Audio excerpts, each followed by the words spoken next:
साहब ये फोन रख लो और प्लीज हमें कुछ खाने को दे दो। हमने 2 दिन से कुछ भी नहीं खाया है।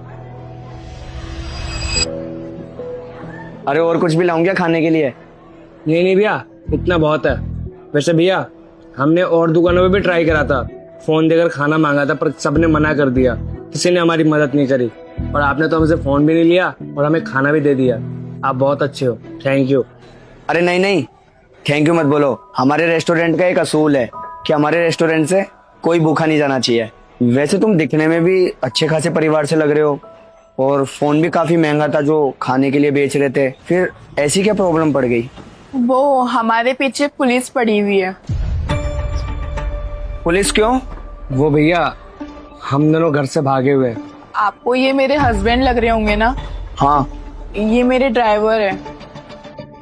हाँ, मैं इन्हीं के साथ भागी हूँ, या मैं यूँ कहूँ कि इन्होंने मेरी मदद करी है भागने में। एक्चुअली 1 साल पहले मेरे माँ बाप की कार एक्सीडेंट में डेथ हो गई। तब से मेरे बड़े पापा मेरी देखरेख करने लगे। वो इस शहर के एमएलए हैं। शुरुआत में सब कुछ ठीक चल रहा था, पर अचानक से उन्होंने मेरी शादी एक 60 साल के आदमी के साथ फिक्स कर दी। मैंने उनके आगे बहुत रोई, बहुत समझाया कि वो ऐसा ना करें, पर इन्होंने मेरी एक भी नहीं सुनी, क्योंकि वो अपने दोस्त की मदद से मंत्री बनना चाहते थे। इसलिए उन्होंने मेरी शादी उनके साथ तय कर दी। और भैया, मुझे ये बात बर्दाश्त नहीं हुई कि वो मैडम को सूली पर चढ़ा है। इसलिए पिछले हफ्ते जब मैडम मेरे साथ शॉपिंग पे आई थी तो मैं इनको भगा कर ले आया, और जब से उन्होंने हमारे पीछे पुलिस लगा रखी है। और मेरे पास जो पैसे थे वो भी खत्म हो गए और हमने 2 दिन से खाना नहीं खाया था, इसलिए फिर हम आपकी दुकान पर आ गए। वैसे यहाँ पे कहाँ रह रहे हो तुम? वैसे भैया, अभी हमारा कोई फिक्स ठिकाना नहीं है। कभी हम सड़क पे सो जाते हैं, कभी पुल के नीचे, तो कभी मंदिर के बाहर। बस यही सब चल रहा है भैया। 3 दिन की बात है, उसके बाद मैडम जी अमेरिका चली जाएगी अपने मामा जी के पास। एक काम करो, 3 दिन तक तुम मेरे घर पे रह लो। अरे नहीं नहीं, आपने हमें खाना खिला दिया, हमारे लिए बहुत है। देखो, मेरे को बहुत खुशी होगी आप दोनों की मदद कर और वैसे भी आप दोनों के साथ बहुत गलत हो रहा है और मेरी तरफ से भी एक छोटी सी हेल्प हो जाएगी। सच में आपको कोई तकलीफ नहीं होगी? अरे मुझे भी बहुत खुशी होगी आप दोनों की मदद कर।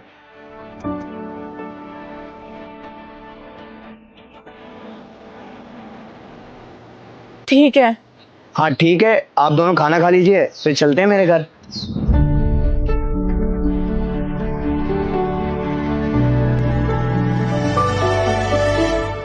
सुनो, इसको देखा है कहीं?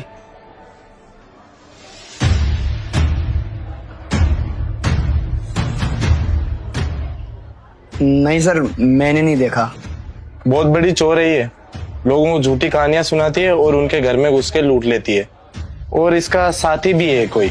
अच्छा, पता लगे तो पुलिस को इन्फॉर्म करना। इस पे इनाम भी है। इनाम? कितने का इनाम सर? 5 लाख का। ठीक है सर, अगर मुझे कुछ पता लगेगा ना तो मैं आपको बता दूंगा।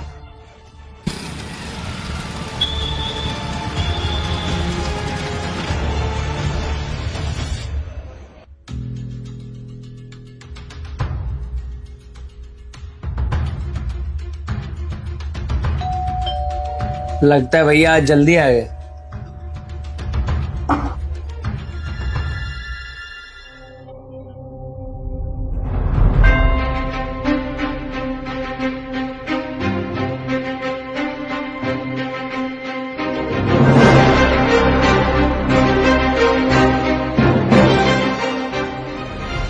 बहुत अच्छा काम किया आपने। एमएलए साहब बहुत खुश है आपसे। एमएलए साहब? हाँ हाँ, एमएलए साहब की तो भतीजी है ये। पर आपने तो बोला था कि ये लड़की चोर है और ये लोगों को लूटती है। वो तो झूठ बोला था, और वो झूठ इसलिए बोला था ताकि डर के मारे लोग इसका पता बता दे। और 2 दिन बाद शादी भी है इनकी। एमएलए साहब ने खुद आपको इनवाइट किया है और आपका इनाम आपको वो वहीं अपने हाथों से देंगे। चलो मैं चलता हूँ। शुरुआत में सब कुछ ठीक चल रहा था, पर अचानक से उन्होंने मेरी शादी एक 60 साल के आदमी के साथ फिक्स कर दी। मैंने उनके आगे बहुत रोई, बहुत समझाया कि वो ऐसा ना करें। और मेरे पास जो पैसे थे वो भी खत्म हो गए और हमने 2 दिन से खाना नहीं खाया था, इसलिए फिर हम आपकी दुकान पर आ गए।